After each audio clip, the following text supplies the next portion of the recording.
हाँ, ये आईएएस अफसरों का मुख्यमंत्रियों के करीब होने का सिलसिला बिहार में भी चल रहा है। जैसे उड़ीसा में हो गए थे वो नवीन पटनायक के करीब। मनीष वर्मा, लेकिन मैं तो दूसरी बात कह रहा हूं, बड़ी जरूरी बात कह रहा हूं। नेताजी लोग समझ नहीं पाते, नेता हो के भी, कि ये आईएएस आपके काम नहीं आते हैं भैया। जिसने जिसने किसी आईएएस को आगे बढ़ाया है राजनीतिक तौर पर, उसका बेड़ा गर्क हुआ। उदाहरण नहीं, अभी ताजा तो वीके पांडियन से ही शुरू कीजिए। वीके पांडियन की ही वजह से पूरी जो नवीन पटनायक की छवि थी वो पूरी तरह से ध्वस्त हो गई। और उसके अलावा भी एकदम से कोई अभी तुरंत जिसको हम कहें कि नेता के तौर पर उत्तराधिकारी या उस तरह से नहीं, लेकिन आरसीपी सिंह कहें तो वो भी उसी श्रेणी में थे, राष्ट्रीय अध्यक्ष तक बना दिया था। उत्तर प्रदेश में ढेर सारे ऐसे अधिकारी रहे जो हर सरकार में खास रहते हैं, दूसरी सरकार में भी पा जाते हैं पद में।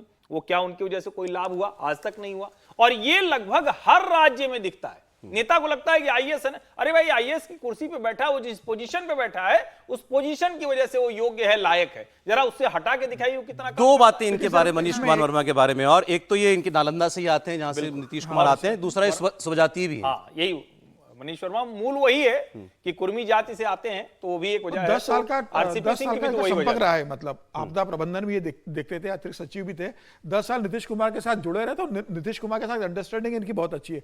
लेकिन ऐसा नहीं कहा ही जाता है कि सरकार यही चला, बिल्कुल यही चला रहे थे बिल्कुल इसके अंदर। और अब ऐसा नहीं कि यही सरकार चला रहे हैं। ये सरकार ये पर्दे के पीछे से सरकार को चलाने वाले लोगों में बिल्कुल। अच्छा, ये लोग कहते हैं कि वही जैसे राजनीति में संजय झा भी हैं, वैसे अधिकारी के तौर पर ये कमांड लेते हैं।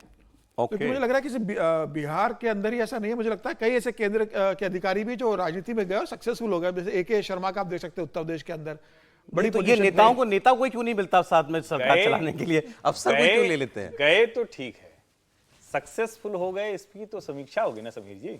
हाँ, लेकिन अभी तो मतलब बड़े विभाग है उनके पास, और जिस तरीके से है, लेकिन ऊर्जा मंत्री के तौर पर उनका प्रदर्शन तो उत्तर प्रदेश में बहुत अच्छा नहीं बताया जाता है। नहीं, ब्यूरोक्रेट नौकरी में होते हुए भी सरकार चलाएगा और रिटायरमेंट के बाद भी सरकार चलाएगा। देखिए सौरभ जी, सक्सेसफुल कौन ब्यूरोक्रेट है राजनीति में आके, ये अलग बात है। लेकिन जब आप कार्यकर्ताओं से बात करते हैं, जब आप लोअर लेवल पे, आप ग्राउंड पे बात करते हैं, तो अक्सर हमने देखा है कि लोग, वोटर जो है वो ये मानता है कि टेक्नोक्रेट को उनकी भाषा ही नहीं समझ आती, टेक्नोक्रेट को समझ ही नहीं आता है कि पल्स क्या है ग्राउंड लेवल पे।